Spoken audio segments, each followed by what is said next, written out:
មើលឆ្អែតហើយនៅខ្ញុំស្អាតណាស់មែនទេ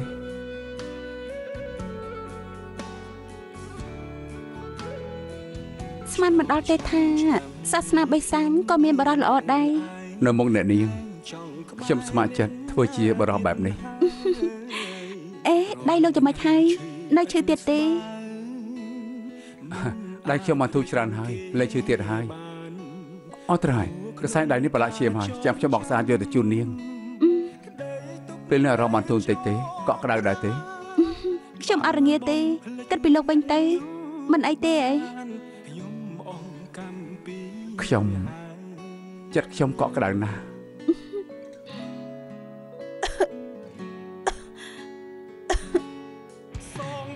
ដូចជាស្ងួតបំពង់កូនណាបើមានផ្លែសេរីហុំគឺល្អណាស់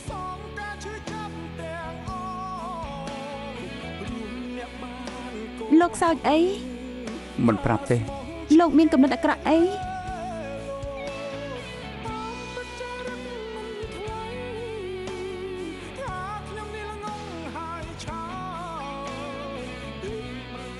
ពូកែណាថ្វីដៃចិត្តសេរីរបស់លោកមិនចាំបាច់ធ្វើជាប្រធានបូជាចាសាសនាធានចឹងទេខ្ញុំថាលោកថ្ងៃក្រោយសម្ដែងចិត្តសេរីឲ្យគេមើលទៅកាពិតទៅបើខ្ញុំស្គាល់នាងឆាប់ជាងនេះខ្ញុំប្រហែលជាមិនបានធ្វើជាប្រធានបូជាចាស្អីទេអាចថាធ្វើជាអ្នកសម្ដែងចិត្តសេរីពិតមែននៅក្នុងពិភពគុណរាងកាយមិនមែនជារបស់ខ្លួនយើងទេណានពេញខ្ញុំប្រាប់អាតកំបាំងនាងមួយអ្វីទៅពួកយើងស្គាល់គ្នាយូរហើយនេះជាលើកទី1ដែលអ្នកសរសើរខ្ញុំសប្បាយចិត្តណាស់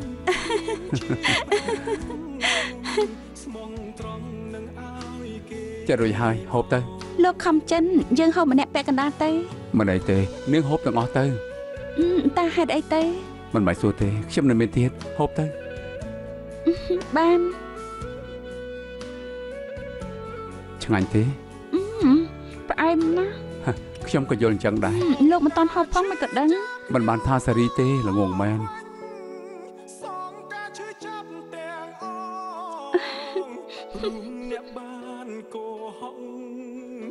អេមើលទៅថ្ងៃលិចស្អាតខ្លាំងណាស់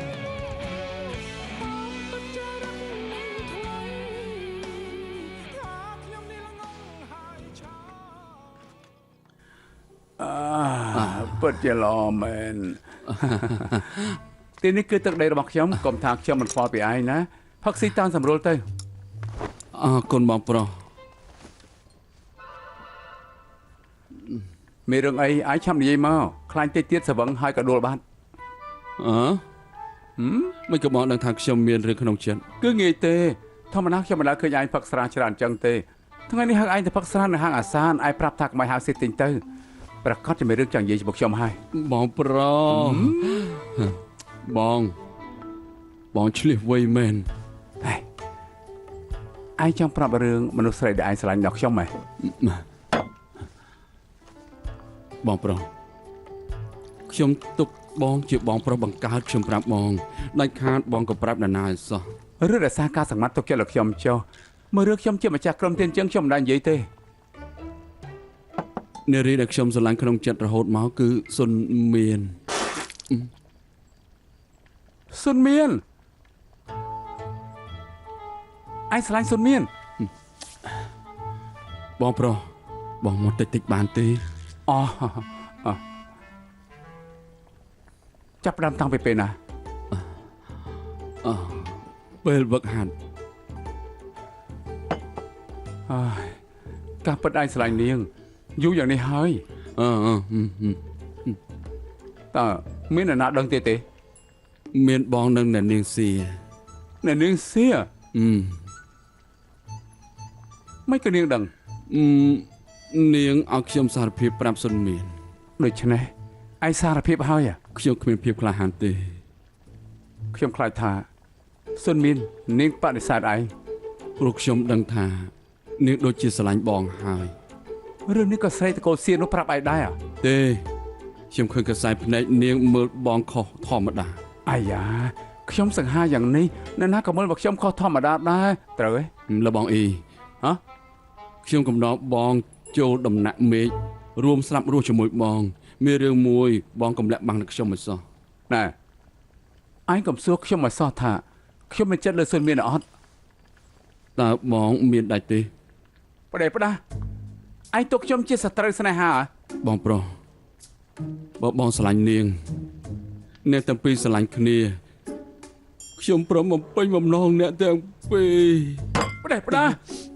អញស្មានតែជាអ្នកណាពលីដើម្បីស្នេហាគឺជាប្រុសកំសាបងប្រុសខ្ញុំមិនចង់អញ្ចឹងទេខ្ញុំមិនចង់ឲ្យពួកយើងស្រឡាញ់នារីម្នាក់នាំឲ្យប៉ះពាល់មិត្តភាពពួកយើងទេណែខ្ញុំទុកថាអញផឹកច្រើនហើយនិយាយប្រេះផ្ដាស់ទៅចុះឯងដឹងតែទទួលខុសត្រូវការស្លាប់របស់វិមានជាសៀននិងអ្នកគុណនិយមដែរទេហេតុជារឿងស្នេហាមកលោកឡំគ្នាផងប៉ុន្តែគ្មានប៉ុន្តែទេសូម្បីមនុស្សសេចក្ដីណាខ្លួនឯងចាត់ចែងមិនបានអត់ធ្វើជាអ្នកដឹកនាំយ៉ាងម៉េចទៅបើឯងនៅតែប្តេជ្ញាលើរឿងអស់នេះទៀតខ្ញុំនឹងមើលស្រាលឯងបងមិនទាន់ប្រាប់ខ្ញុំទេថាបងមានរឿងអត់ណាខ្ញុំមានគ្រួសារហើយម្យ៉ាងទៀតនាងជាម្ចាស់ក្រុមសាសនាទៀតអញ្ចឹងខ្ញុំស្រឡាញ់នាងស្រឡាញ់ខ្ញុំគ្រាន់តែពួកយើងមិនអាចនៅជាមួយគ្នាប៉ុណ្ណោះណែខ្ញុំប្រាប់ឯងអ្វីដែលឯងត្រូវធ្វើនៅពេលនេះគឺត្រូវតែមានចំណុចចិត្តហើយដល់ឈ្មោះទៅមុខនេះមានអារម្មណ៍លើឯងឬក៏អត់នោះយើងចាំមើលតាមនឹងទៅដឹងហើយណាដឹងហើយអត់ខ្លាំងតិចដឹងហើយបងប្រុសអរគុណហើយ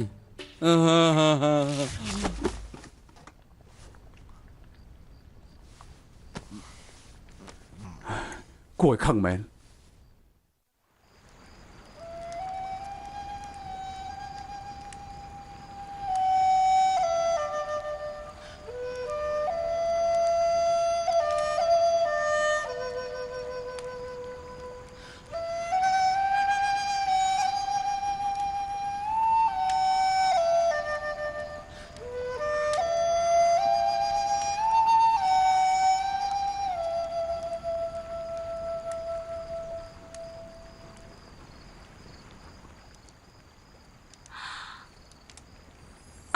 អំពេង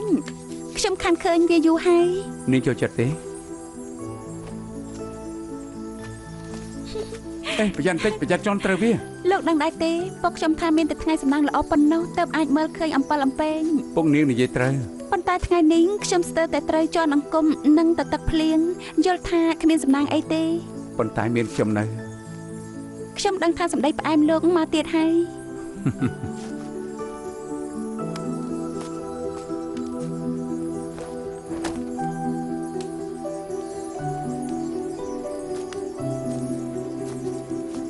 លាដៃឡើង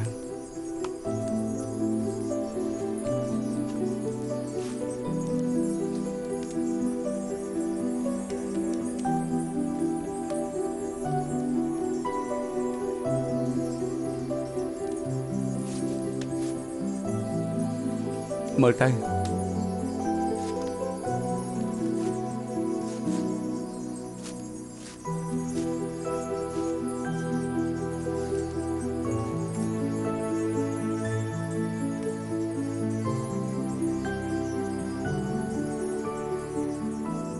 ការពិតគឺស្រឡាញ់គេច្បាស់ណាស់នៅធ្វើរឹកធំទៀតចង់ប្រគេននាងឲ្យអ្នកផ្សេងល្អិតឯងឈប់និយាយប្រេះផ្ដាស់ទៅផឹក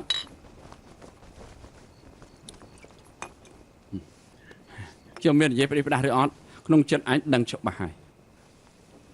ខ្ញុំស្ថិតក្នុងស្ថានភាពណាខ្ញុំដឹងខ្លួនឯងច្បាស់ណាស់ព្រោះអ្នកបងមែនទេអ្នកបងអីនៅស្រឡាញ់គាត់អូភីអាយ៉ាទីនេះមានតែពួកយើងពីរនាក់ទេចូលធ្វើពុតទៅការពិតទៅ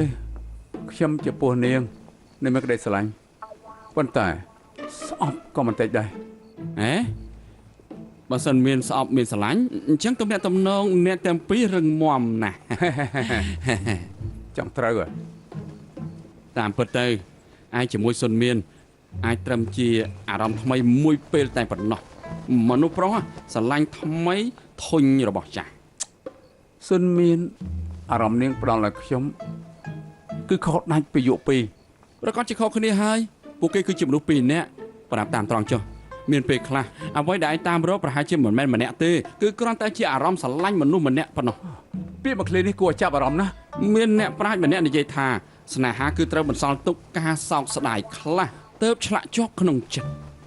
ឈប់ធ្វើដូចជាអ្នកជំនាញទៀតទៅឯងធ្លាប់មានស្នេហាប្រមាណដងហើយ ខ្ញុំប្រកាសជាច្រើនជាងឯងហើយ បានហើយខ្ញុំមិនដែលឃើញឯងតាក់ទងនឹងនារីណាទេ តើ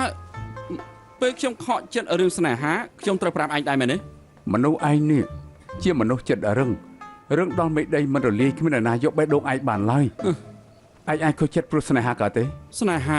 អាចរំសាយភាពខឹងស្អប់សាបបន្តិចម្ដងណែខ្ញុំមិនយល់ទេហេតុអីក៏ចាស់បុរាណយកតែរឿងស្នេហាមកតែងជាកំណាព្យ ខ្ញុំក៏មិនដឹងដែរប្រហែលមកពីបុរាណមកគឺបែបនេះហើយ សូត្រអីផ្សេងទៅ ទេពកោសលគឺជាទ្រព្យជាប់ខ្លួនទៅណាក៏ចាយវាមិនអស់ដែរ ដូចជាអត់ស៊ីគ្នា ក្រែងឲ្យខ្ញុំសូត្រពីអ្វីផ្សេងមែនទេហើយមិនក៏ពិបាកផ្គាប់ចិត្តម្ល៉េះ បានខ្ញុំខុសហើយផឹក មក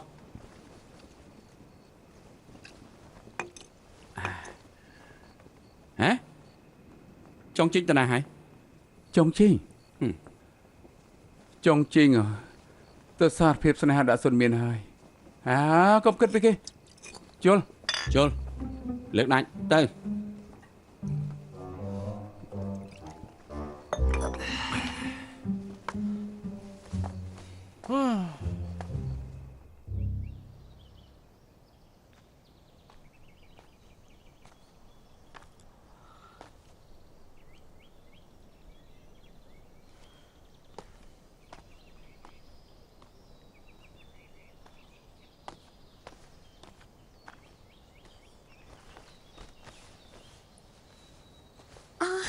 គឺលោកទេ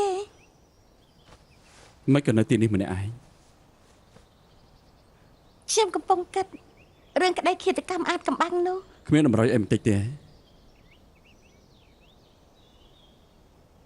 ចុះលោកផឹកស្រាទៀតហើយ មិនសិនមើលខ្ញុំផឹកជាមួយនឹងលបងអ៊ីបន្តិច កុំផឹកច្រើនពេកមិនល្អចំពោះសុខភាពទេ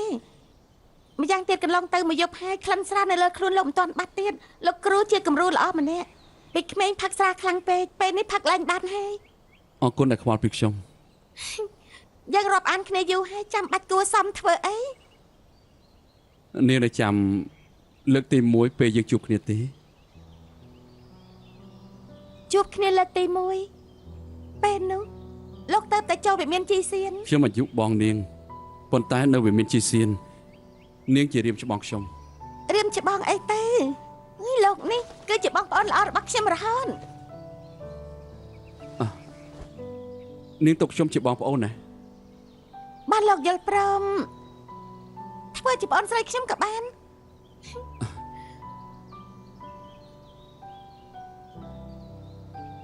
បើខ្ញុំប្រាប់នាងថាការពិតនារីដែលខ្ញុំស្រឡាញ់គឺជានាងនឹងធ្វើយ៉ាងម៉េច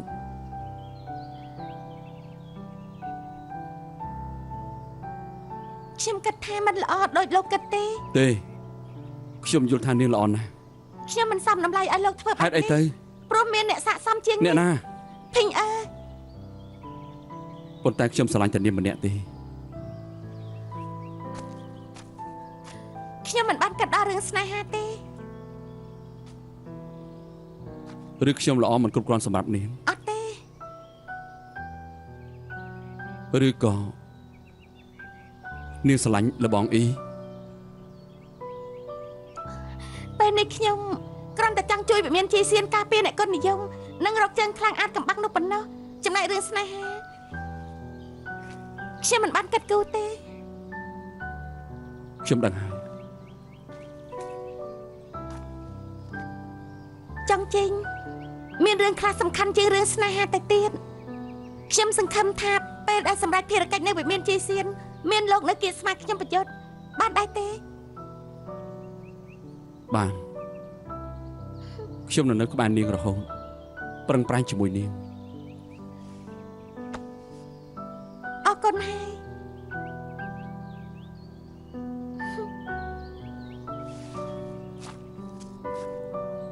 អ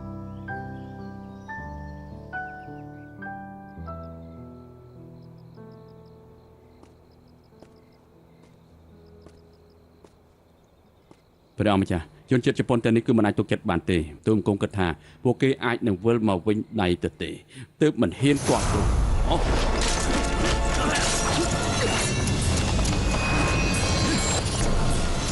ព្រះអង្គម្ចាស់ទ្រង់មិនអីទេតើមានរឿងកើតឡើង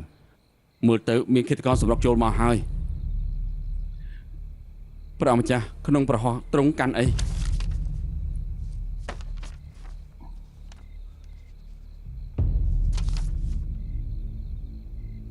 ក្នុងនាមឯងជាអង្គរៈម្នាក់មានឃាតករសម្រុកចូលមកឯងបែរជារារាំងមិនបានទូលបង្គំគ្មានបានការទូលបង្គំសំតែស្លាប់ក្រឡើងមានគ្រូពេទ្យម្នាក់ឈ្មោះយឿនជាចុងនិងនារីម្នាក់ជាមនុស្សនៅវិមានជឿសៀនវិមានជឿសៀន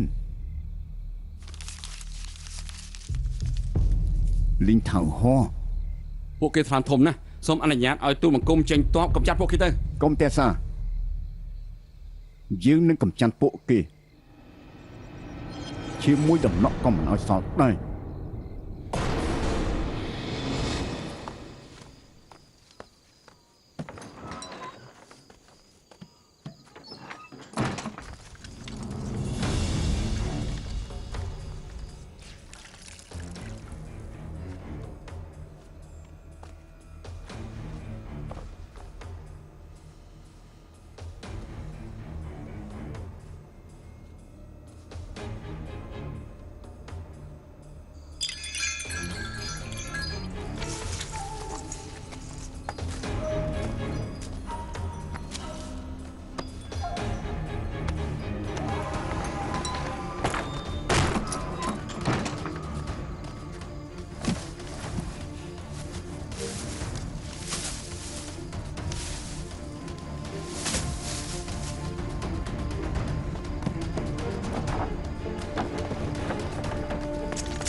ឈប់លៀម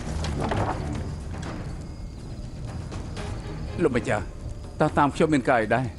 គ្រូពេទ្យយឿនជាចុងមែនទេខ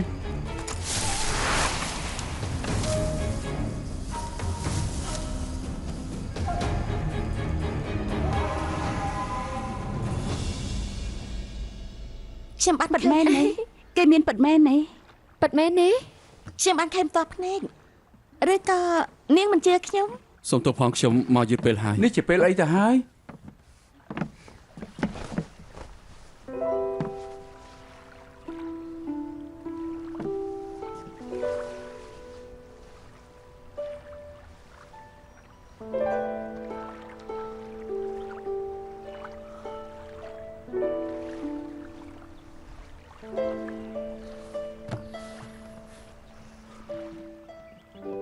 មើលអាយចុះមកជុំគ្នាហើយមកជុំគ្នាហើយខ្ញុំសូមនិយាយបន្តិចប្រហែលថ្ងៃមុនគ្រប់ក្រុមសុទ្ធតែទទួលបានធៀបអញ្ជើញមួយមែនទេ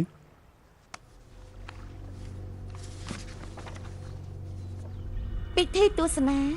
របស់មានតម្លៃស្ដេចភីណានអញ្ជើញអ្នកគុណនិយមទាំងអស់ទទួលទានអាហារទេសនារបស់មានតម្លៃខ្ញុំបានស៊ើបសួរអ្នកស្គាល់គ្នាក្នុងជួររាជការហើយឮថាស្ដេចភីណានមានបន្ទូលថាមានរបស់មួយយ៉ាងដូចជាបារតប៉ុន្តែពីដើមមកបារតមិនមែនពណ៌ខៀវទេម្យ៉ាងទៀតនៅក្នុងឧបករណ៍ពិសោធន៍និងប្រែរូបរាងពួកឯងនឹកឃើញអីដែរមិនអាចទេដឹងអេតើពួកគេនិយាយពីអីពិបាកនិយាយណានិយាយងាយមកស្លាប់កងៅធ្លាប់លើដែរទេគឺជាអាវុធទិព្វសម្រាប់មនុស្សគ្មានរូបរាងនោះជាធាតុផ្សំសំខាន់របស់ស្លាប់កងៅក្នុងរាជការមានស្ដេចភីណានប្រមាណនេះមួយអង្គបានសគត់នៅចំនួនទី3ហើយខ្ញុំក៏មានការរាប់អានជាមួយនឹងស្ដេចភីណានមុនដែរឮថាថ្មដើមឈើមួយនេះធំប៉ុនប្រអប់ដាក់គ្រឿងអលង្ការមនុស្សស្រីអញ្ចឹងលើមុនពួកលោកឃើញទំហំប៉ុណ្ណាដែរទៅប៉ុនប៉ងមុនកាលនោះវាអាចសម្លាប់ក្រុមជនជាតិជប៉ុនមួយក្រុមបាន តម្រាំធំជាងមុនទៀតនេះមិនសម្រាប់ធានមកជំរុំទៅហើយទេដូច្នេះពួកយើងត្រូវបារម្ភមនុស្សនៅដំណាក់ស្ដេចភីងណាំងសិនខ្ញុំគិតថាមន្ត្រីក្នុងជួររាជការទាំងអស់ប្រហែលជាមានពាក់កណ្ដាលទៅចូលរួមពិធីតាមសម្ដីមិត្តភក្តិលោកគ្រូថ្មដើមនេះស្ថិតក្នុងស្ថានភាពពាក់កណ្ដាលសកម្មរួចហើយអញ្ចឹងបើសិននៅក្នុងដំណាក់ស្ដេចភីងណានមានមេដែកដែលមានកម្លាំងខ្លាំងឈាមដាបជាទន្លេរាជការនឹងអន្តរាយជាថ្មដើមរបស់ស្លាប់កងោឬអត់មិនទាន់ដឹងទេយ៉ាងណាមនុស្សមានដូចគ្នារបស់ក៏មានស្តៀងគ្នាដូច្នេះពួកយើងទៅដំណាក់ស្ដេចភីងណានលើកនេះគឺដើម្បីបញ្ជាក់ថាថ្មដើមស្លាប់កងោពិតឬក៏អត់បើសិនជាពិតមែនពួកយើងត្រូវលួចយកមកគ្រប់គ្នាលុបទៅដំណាក់ស្ដេចលុបធ្វើសកម្មភាពខ្ញុំចូលចិត្តទីបំផុតមានភារកិច្ចដែលស័ក្តិសមហើយអីផងលើកនេះឯងមិនអាចទៅទេព្រោះឋានៈឯងត្រូវបែកគ្នាហើយបើមាននរណាម្នាក់ចំណាំឯងបានពួកយើងគ្រប់គ្នានឹងមានគ្រោះថ្នាក់លោកថាខ្ញុំជាបន្ទុកលោកគ្រូចង់ថាលបងមិនស័ក្តិសមនឹងភារកិច្ចនេះតែប៉ុណ្ណោះទេចាំអង្គុយវិញទៅអញ្ចឹងឲ្យខ្ញុំធ្វើអីខ្ញុំមានការងារដែលស័ក្តិសមឲ្យឯងធ្វើឯងទៅរកភីងជាមួយនឹងនាងសៀទៅ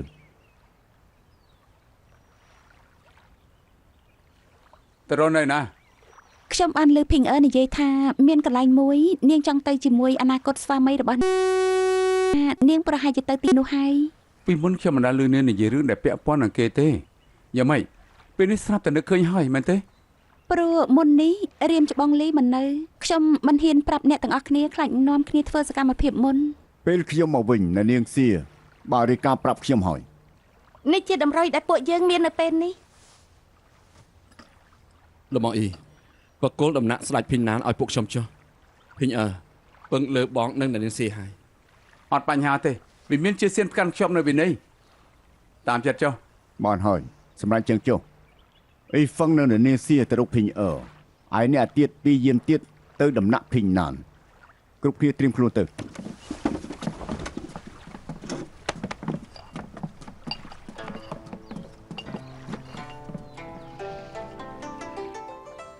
តើនាងមានគំនិតអាក្រក់អីដល់ពេលនោះបងនឹងដឹងហើយអូកណាត់ល្អអញ្ជើញមើលបងមើលខាងនោះទៅអញ្ជើញមើលសិនខាងនោះមានផ្លែឈើអញ្ជើញមើលសិនកណាត់ល្អស្រស់ល្អណាស់ប្រហែលដែរផ្លែឈើខ្ញុំផ្អែមណាស់ណាអញ្ជើញអរគុណហើយឈ្ងុយខ្លាំងណាស់នៅទីនេះផ្ការីកពិតជាស្រស់ស្អាតមែនស្អាតដែរទេធ្វើមុខឡើងកម៉ៅបងដឹងដែរទេបងធ្វើមុខកម៉ៅអញ្ចឹងគឺពិតជាសង្ហាណាស់ខ្ញុំសង្ហាខ្ញុំដឹងតើប៉ុន្តែគ្មានពាក់ព័ន្ធនឹងនាងទេអ្វីដែលខ្ញុំចង់ដឹងនោះគឺតើនាងគិតចង់ធ្វើអីបងចេះធុញដែរទេតាំងពីខ្ញុំមកដល់វិមានជីសៀនប្រយោគដែលបងនិយាយជាមួយខ្ញុំច្រើនជាងគេគឺនាងចង់ធ្វើអីនាងជប់ធ្វើពុតទៅខ្ញុំនឹងតែនាងប្រកាសជាមានកំណត់អាក្រក់អីហើយមិនមែនមកពីបងគិតអកតេចំពោះខ្ញុំពេកទេអត់ទេអញ្ចឹងប្រាប់មកតាំងពីខ្ញុំមកដល់ខ្ញុំបានធ្វើរឿងអាក្រក់អីហើយខ្ញុំក៏មិនឃើញនាងធ្វើរឿងល្អឯដែរលីណានចិនហេតុអីធ្វើបែបនេះដាក់ខ្ញុំមិនបាច់បង្វែរសេះរឿងទេខ្ញុំឃើញនាងដើរលេងរហូតមិនបានស៊ើបពីដំណឹងសៀវណានភីងអីទេតែនាងចង់យ៉ាងម៉េចដើរលេងជាមួយគ្នាក្រែងមុនពេលដែលពួកយើងរៀបការយើងធ្វើបែបនេះប្រាំមកពួកយើងមានភារកិច្ចជាប់ខ្លួនសៀវណានភីងណៃណាបងកុំផ្ទះសារអីពួកយើងកម្រមានពេលចេញមកដើរលេងជាមួយគ្នាណាដូចបានវិលទៅរកពេលវេលាល្អពីមុនអញ្ចឹង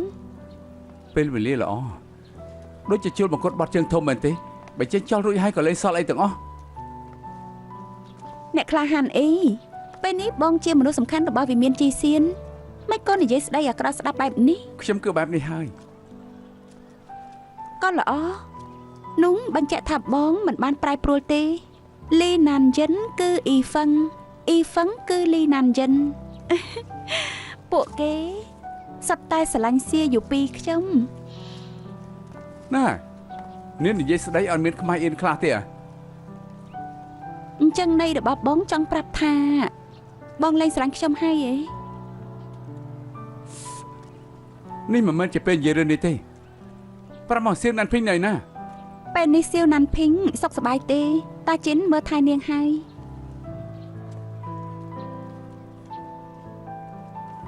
ដូច្នេះនាងជាអ្នកឲ្យសៀវណាន់ភីងចុះចេញពីផ្ទះ ខ្ញុំមានបំណងល្អទេបែបនេះក៏ល្អចំពោះតាជីនដែរម្យ៉ាងទៀតបើចង់ចេញពិតជាខ្វល់ពីនាងមែនប្រកាសជាទៅរកនាងហើយ បើគេមិនខ្វល់ទេនោះតាជីនអាចឆ្លៀតឱកាសនេះបានហើយនាងគិតដល់មែន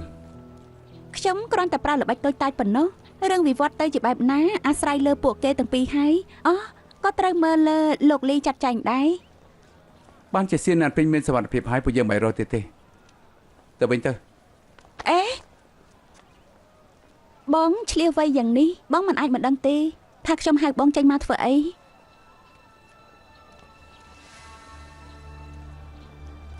ទទួលស្គាល់ហើយមែនទេ